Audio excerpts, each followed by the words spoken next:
Bener mah, ini rumahnya. Empat manusia yang sudah berpakaian rapi itu termengung.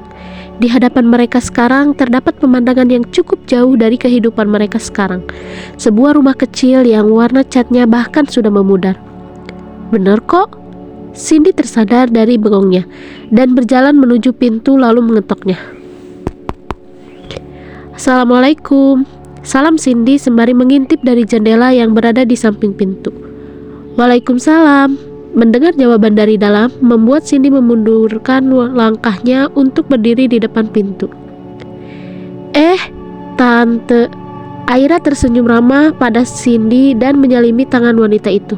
Begitupun pada Willy. Walau setelah itu ia mengelapnya. Mana sudi ia berjabat tangan dengan pembunuh.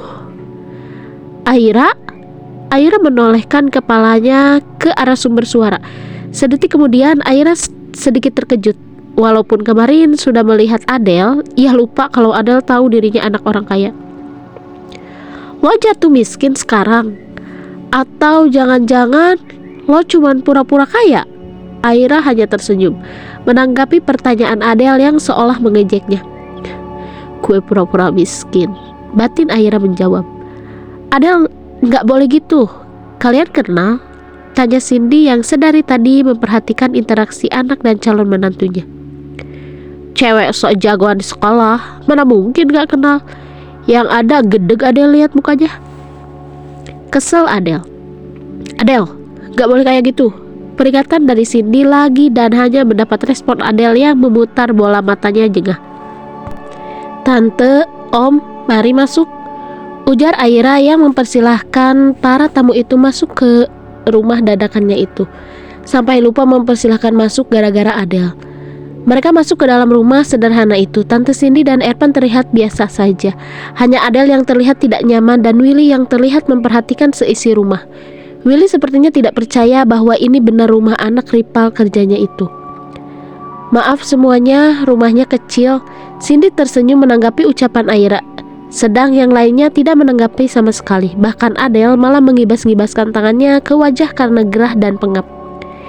Gak apa-apa sayang. Sejak kapan kamu tinggal sendiri di sini? Tanya Cindy sebagai pembuka pembicaraan mereka. Sejam yang lalu. batin Aira. Sejak kakak saya meninggal 2 tahun lalu, Tante. Cindy mengangguk percaya. Tidak seperti Willy yang menyengeritkan alisnya. Perasaan baru 2 minggu yang lalu ia melihat Aira keluar dari rumah mewah keluarga Pradipta. Rumah sakit Pradipta juga sekarang masih beroperasi. Sudah jelas bocah cerdik di hadapannya ini tengah membohongi keluarganya. Ma, aku gak mau iparan sama cewek miskin ini, Ma. Rengek Adele dengan menarik-narik tangan Cindy. Cindy tidak menghiraukan rengekan Adele. Ia lebih tertarik untuk mengobrol dengan Aira, membicarakan pernikahan yang akan dilaksanakan 2 hari lagi. Saya selaku orang tua dari Erpan ingin melamar kamu, Airania, untuk menjadi pendamping hidup Erpan ke depannya. Apakah kamu bersedia? Willy mengucapkan itu dengan nada yang serius dan berwibawa, berbanding terbalik dengan kelakuannya di belakang anak dan istrinya. Aira sebenarnya jijik mendengar suara itu keluar dari mulut seorang pembunuh bernama Willy itu. Tapi demi rencana yang ia susun dadakan bersama Mbak Dea tadi, Aira menganggukkan kepalanya. Setelah itu mereka melakukan pemasangan cincin seperti acara lamaran pada umumnya. Erpan sedari tadi hanya menuruti semua perkataan Cindy tanpa berucap apapun. Mau mengelak juga sudah terlambat. Mah, aku mau bicara sama Aira bentar. Adele berdiri dari duduknya. Lo ikut gue sekarang, ucap Adele saat acara sudah selesai dan mereka tengah berbincang ringan. Lebih tepatnya hanya Cindy dan Aira. Lain hanya menyimak atau malah sibuk sendiri. Cindy mengangguk. Aira mau tidak mau berdiri dan mengikuti Adele yang keluar dari rumah. Lo bukannya pacaran sama Zidan ya? Kok tiba-tiba jadi pacar Erpan? Tanya Adele saat Aira sudah berdiri di sampingnya. Penting banget gue jawab, ketus Aira. Ia dari awal memang tidak suka dengan tukang bully ini, makanya mereka tidak pernah akur. Oh, gak penting. Berarti gak apa-apa dong kalau gue sebarin di sekolah kalau lo mau nikah, ancam Adele dengan nada yang begitu menyebalkan di telinga Aira. Aira memejamkan matanya sejenak, akan banyak menghambat rencananya jika pernikahannya terbongkar. Lo mau apa? Adel tersenyum miring saat Aira ternyata peka juga. Bantuin gue dapetin Galen. Gak usah mimpi deh, gue gak bisa. Keina sama sekali bukan saingan lo. Aira menggelengkan kepala lalu menghela napas. Yang lain, gue paling minat sih dapetin Galen, tapi kalau lo gak bisa, lo harus gabung bareng gue, ucap Adel, lalu mendekatkan wajahnya ke telinga Aira. Ngebully, bisiknya. Aira berpikir guna mempertimbangkan mana yang lebih menguntungkan dan yang terpenting tidak merugikan orang lain, terutama para sahabatnya di sekolah. Pilih yang mana?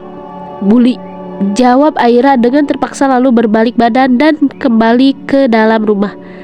Adel menatap kepergian Aira. Sepertinya akan menyenangkan melihat ekspresi kaget murid Trisatnya saat melihat Aira, pahlawan bully yang menjadi pembuli. Adel tidak sabar akan hari itu.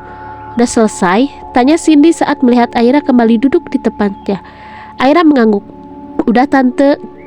Aira mengambil minum yang ia siapkan tadi. Ia haus karena berbicara dengan nenek lampir itu. Minum, om, tante. Aira mengangguk. Sampai tiba-tiba ucapan dua lelaki itu mengejutkan Aira. Saya mau bicara sama kamu. Aira tersedak air yang sedang ia minum saat dua pria beda generasi itu mengucapkan kalimat yang sama. Sudah bisa ditebak pasti akan ada drama lagi. Pelan-pelan Aira peringat Cindy sembari mengusap punggung Aira. Aira mencoba menetralisir rasa perih itu lalu tersenyum pada Cindy, mengisyaratkan ia tidak apa-apa. Papa sama Erpan mau bicara apa? Kenapa barengan gitu? Tanya Cindy. Kan mama udah banyak bicara sama Aira. Masa aku yang calon suaminya gak boleh sih? Ucap Erpan yang dibalas cengiran dari Cindy. Kalau papa adalah, jawab Billy, tapi masih bisa saja diangguki Cindy. Cindy memaklumi mungkin mereka ingin mengenal lebih dekat sosok Aira, gadis yang akan mendampingi putra mereka ke depan. Erpan duluan pak, kalian pulang dulu, Erpan mau lama, ucap Erpan lalu menarik tangan Aira untuk mengikutinya keluar rumah, bertepatan dengan Adel yang masuk. Loh, mau kemana? Tanya Adel. Erpan tidak menjawabnya. Ia malah terus menarik Aira menuju mobilnya. Untung tadi ia tidak satu mobil dengan yang lain. Erpan membuka pintu bagian samping kemudian masuk. Aira masuk dengan tergesa-gesa. Begitupun Erpan yang berlari mengitari depan mobil dan masuk di bagian belakang kemudi. Kenapa sih om? Kok buru-buru banget? Bingung Aira. Kini mobil yang mereka tumpangi sudah melaju di jalanan ibu kota yang ramai. Gak apa-apa, ucap Erpan dengan entengnya. Aira sampai melongo mendengar itu. Ngapain tadi kayak dikejar setan kalau gak ada apa-apa? Kesal Aira yang merasa tenaganya terbuang sia-sia untuk berlari dari rumah ke mobil. Daripada kamu dibawa sama kakek-kakek itu, mending saya bawa duluan lah, balas Erpan tanpa rasa bersalah.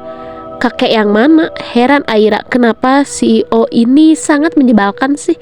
Willy. Seketika Aira menyemburkan tawanya saat Erpan ternyata sama tidak sopannya dengan dirinya pada Willy. Kenapa ketawa? Kini Erpan yang dibuat heran, walau Erpan akui sudah tawa Aira cukup indah. Aira menghentikan tawanya. Kualat om, ngatain orang tua sendiri. Kualat itu kamu, manggil saya om terus, balas Erpan. Kan emang om, udah om. Mau saya panggil apa? Kakek juga, tanya Aira. Kamu ya, bocil, udah berani ngatain orang tua, geram Erpan. Nah tuh, om ngakuin kan kalau udah tua. Hahaha. Tawa Aira kembali pecah saat berhasil membuat pria di sebelahnya ini kesal. Saya belum tua, Aira Nia. Aira terdiam saat Erpan menyebut namanya seperti itu. Om, tahu dari mana nama saya Aira Nia? Kini Erpan yang terkekeh. Saya tahu dari Capsek tempat kamu sekolah. Ih, gak boleh om, itu namanya melanggar privasi orang, ucap Aira sembari membuka laci dashboard, hanya iseng saja ingin tahu isinya. Lah, suka-suka saya lah, sekolah juga punya saya, ujar Erpan, membuat Aira menghentikan kegiatannya. Om pemilik sekolahnya? Erpan mengangguk, entah mengapa ia suka mengobrol dengan bocah di sampingnya ini. Wow, berarti boleh dong saya gratisin biayanya, canda Aira. Hanya bercanda karena nyatanya semua biaya sudah lunas di awal. Boleh, asalkan jatah saya lancar. Kini Erpan yang balik membercandai Aira. Jatah nikah aja malu, gerutu Aira. Kalau udah nikah boleh dong, kata Erpan lagi, membuat Aira kesal sendiri. Gak boleh, dasar om-om mesum, teriak Aira. Erpan menutup mulut Aira dengan tangan kirinya, sedangkan tangan kanannya fokus menyetir. Jangan teriak, nanti saya dikira macem-macemin gadis di bawah umur. Udah tahu di bawah umur masih aja mau dibesumin, kesal Aira sembari menggigit tangan Erpan yang berada di depan bibirnya. Erpan mengibas-ngibaskan telapak tangannya yang berdejut akibat gigitan Aira. Gila ya kamu, gigitannya sakit amat. Mau tumbuh gigi ya? Tumbuh gigi, dikira saya bayi apa? Gerutu Aira yang tidak terima dengan ejekan Erpan. Sepanjang perjalanan yang tidak tahu arah, mereka terus berdebat tentang hal yang tidak penting sama sekali. Bahkan sampai utang negara saja mereka bahas, benar-benar tidak berfaedah. Udah om, saya capek ngomong terus. Pipi sampai kebas rasanya. Aira menyerah dari acara berdebatnya. Gadis yang Erpan sebut di bawah umur itu kini menyadarkan kepalanya di jendela dan mulai memejamkan matanya. Erpan melirik pada Aira, lalu memelankan laju mobilnya saat mengetahui gadis itu tertidur. Memang pantas disebut anak kecil. Sekarang baru jam 8 malam dah, dan Aira sudah tidur. Bocah banget sih, gumam Erpan sangat memperhatikan wajah Aira yang baby patch itu. Setelah hampir 2 jam hanya mengelilingi jalanan, sekarang Erpan menghentikan mobilnya tepat di depan rumah Aira. Erpan celingukan dan netranya sudah tidak menemukan mobil papanya, yang berarti mereka sudah pulang. Bocah, bangun woi. Erpan mengguncangkan tubuh Aira sedikit tidak berperasaan. Aira yang merasa tidurnya terganggu mulai membuka matanya. Apaan sih om? Erpan menegang saat mendengar suara Aira ketika bangun tidur sangat menggoda. Erpan dengan cepat menggelengkan kepalanya. Sana keluar. Aira mengangguk dalam keadaan yang masih lesu. Erpan membukakan pintu dari dalam dan Aira keluar dengan langkah gontainya. Sebuah senyum terbit dari bibir Erpan. Malam ini sungguh berbeda dengan malam-malam biasa yang ia lalui. Dia yang jarang berbicara menjadi cerewet saat berdebat dengan Aira. Saat sudah memastikan gadis itu masuk ke dalam rumah, Erpan menyalakan mesin mobilnya dan melakukannya ke mansion.